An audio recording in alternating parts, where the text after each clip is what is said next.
Harga minyak sawit mentah alias crude palm oil atau CPO trennya terus meningkat. Nah, bagaimana dampaknya ke emiten sawit? Pagi ini penasihat investasi dari PT Infovesta Capital Advisory, Praska Putrantyo, akan mengulasnya di Kompas Bisnis pagi ini. Mas Praska, selamat pagi. Ini kalau ngelihat Ya, selamat harga pagi. CPO trennya, terutama kalau kita lihat sepekan ini naiknya bahkan 5,75%, Mas, dalam satu pekan saja dari harga acuan dari Malaysia atau bursa Malaysia. Ini apa sentimennya?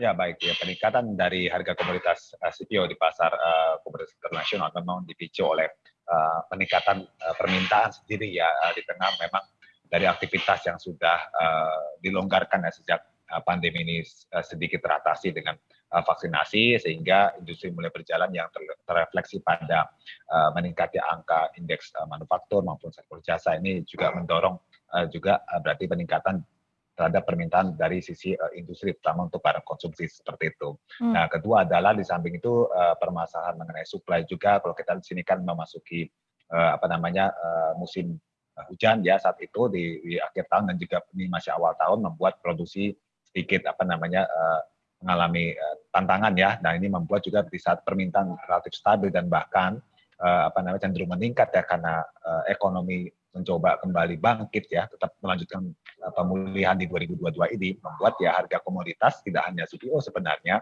kalau kita pantau itu seperti komoditas energi, contohnya batu bara, minyak mentah itu juga mengalami lonjakan yang signifikan meskipun terdapat sentimen dari rencana kenaikan suku bunga The Fed, tapi rencana tersebut kan kayak memang karena dipicu oleh ekonomi yang sudah terakselerasi seperti itu. Artinya memang ada demand. Nah ini yang membuat harga CPO akhirnya menyentuh mendekati all time high lagi di level 5.800 per ringgit Malaysia per ton. Oke, demand dan supply yang tidak seimbang ini jadi membuat harga CPO trennya terus naik. Nah, salah satu pengaruh dari supply adalah kalau tadi Mas Praska cerita ini soal musim sebenarnya. Musim hujan ini berpengaruh pada supply dari sawitnya, tapi ada juga salah satunya dari pembatasan ekspor yang dilakukan dua negara besar penghasil CPO, yaitu Malaysia dan Indonesia. Ini akan memengaruhi secara signifikan nggak, Mas, harga di pasar dunia? Ya, sebenarnya pembatasan ekspor itu sendiri tentu saja berpengaruh ya jika di saat pembatasan itu dilakukan permintaan itu stabil atau meningkat. Apalagi aktivitas ekonomi sudah mulai cenderung pulih ya meskipun ya tantangan sekarang adalah penyebaran varian Omicron ini yang dikhawatirkan membatasi mobilitas, tapi ternyata prakteknya justru ada beberapa negara yang sudah cenderung melonggarkan tetap aktivitas berjalan seperti biasa, bahkan pertumbuhan ekonomi di sejumlah negara mengalami akselerasi juga di kuartal 4 seperti itu. Jadi menurut saya memang untuk saat ini ya ini akan semakin menopang ya peningkatan harga komoditas CPO di pasar nasional jika di samping masalah tadi kondisi alam dan juga tadi kebijakan dari pembatasan ekspor seperti itu.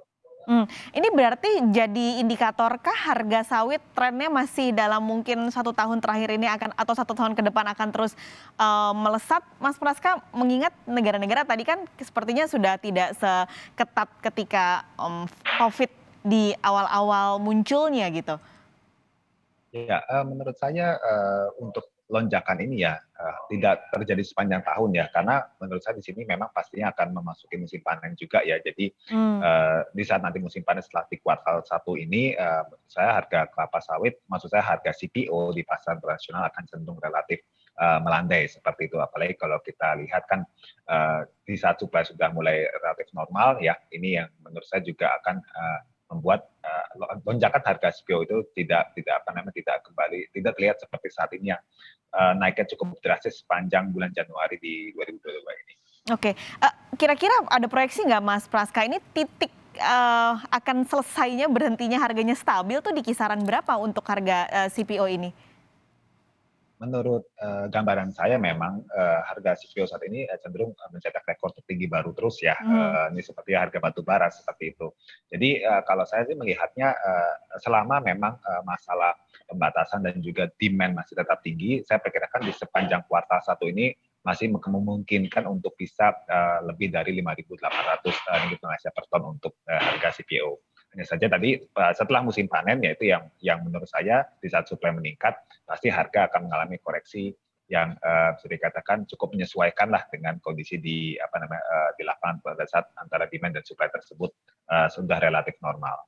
Oke, tapi ini pemerintah kan bulan depan akan juga menguji coba B40 ya, biodiesel Ya. 40%. Ini tentu juga akan mengambil lagi pasokan sawit di Indonesia untuk uji coba biodiesel B40 ini.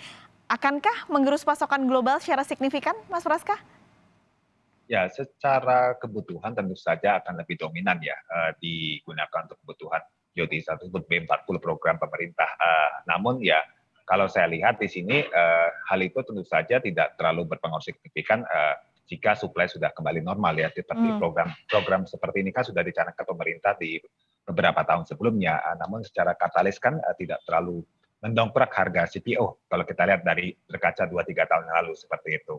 Nah, di sini juga kalau kita memang impact-nya bahkan yang uniknya harga CPO naik justru harga saham-saham dari emiten CPO tampaknya juga tidak terlalu merespon meskipun performa Hmm. keuangan mereka per Q3 2021 naiknya cukup signifikan sekali dibandingkan dengan periode sama tahun lalu. Oke, berarti ini bisa disimpulkan sebenarnya bukan sentimen yang terlalu positif gitu untuk pergerakan emiten sawit ini, Mas Praska?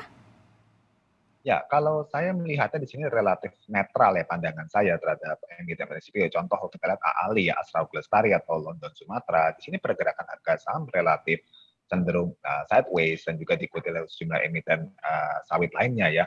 Dan dengan meningkatnya kinerja mereka di Q3 kemarin 2021 membuat valuasi price earning ratio, price book value itu relatif menjadi murah sekali. Bahkan P ratio seperti LSIP ya kan, Provident Agro, SCMP ini di bawah 10 kali, bahkan ada PBV di bawah 1 kali ya.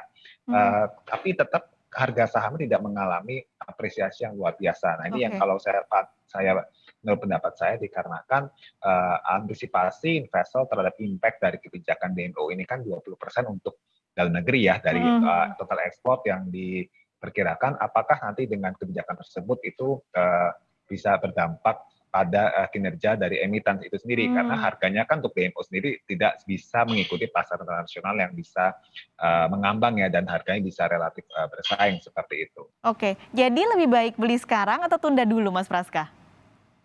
Menurut saya untuk emiten kelapa sawit ada baiknya kita beli sekarang hanya saja lebih pada buy on weakness ya karena sentimen dari isu DMO dan DPO ini ya Hmm? untuk harga dalam negeri ini sedikit menimbulkan wait and see investor terhadap saham-saham dari emiten kelapa sawit meskipun secara teknikal komoditasnya ini menarik sebenarnya kan komoditas naik seharusnya mendrive dari saham-saham dari si emiten di industri tersebut. Namun pada prakteknya kita lihat di sini tampaknya masih relatif sideways. Jadi kita bisa buy on weakness dulu aja. Oke, terima kasih banyak Praska Putranto, penasihat investasi dari Infovesta Capital Advisory sudah berbagi pagi ini di Kompas Bisnis. Sehat selalu Mas Praska. Terima kasih. Selamat pagi.